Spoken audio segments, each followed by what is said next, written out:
আজকে মানে ভাতের জন্য আজকে মেনু হয়েছে আলুর চিপস, আর ওদিকে সোয়াবিনটা করব। তো সোয়াবিন, আলুর চিপস, আর হচ্ছে আম ডাল, আর হচ্ছে একটু চাটনি। আজকে হচ্ছে আমাদের এই আজকে মানে সারাদিনের আজকে মেনু।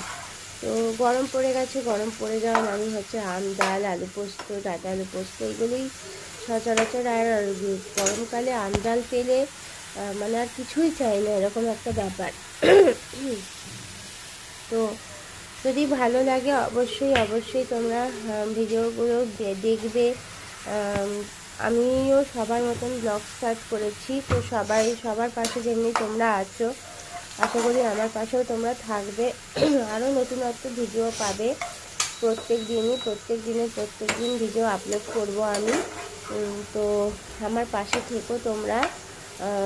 আর দেখো, আলু ভাজাটা কিন্তু মানে আমার মনের মতন হবে না মনে হচ্ছে। কেন বলো তো? কারণ আমার কাছে রিফাইন্ড অয়েলটা নেই, শেষ হয়ে গেছে, ওটা আনতে হবে, কিন্তু আনারও কেউ নেই, মানে এরকম একটা ব্যাপার। তো আমি সর্ষের তেলেই, যতটা সর্ষের তেল বেশি দেওয়াও যাবে না, সর্ষের তেলে ভীষণভাবে অম্বল করে, তার জন্য সর্ষের তেল আমি ভাজাভুজিতে খুব কমই দিই, কারণ ভীষণ অম্বল করে যায়। তাও দিতে হচ্ছে, কী করবো, খেয়াল ছিল না, নাহলে আজকে আলুর চিপস করতাম না।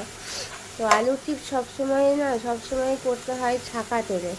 তো ছাঁকা তেলে আলু চিপস যদি না করা হয় না, তো আলুগুলো না পুরো দলা পেকে যায়, আর আমার ক্ষেত্রে আজকে সেইটাই কিন্তু হচ্ছে।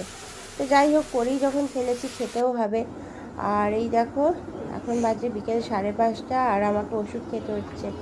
তো আমি অ্যান্টিবায়োটিক খাচ্ছি, দেখেছো, অ্যান্টিবায়োটিক খেলাম। আর এই অ্যান্টিবায়োটিকটা খেলে ভীষণ দুর্বল লাগে, বুক ধড়ফড় করে, মাথা ঘোরে।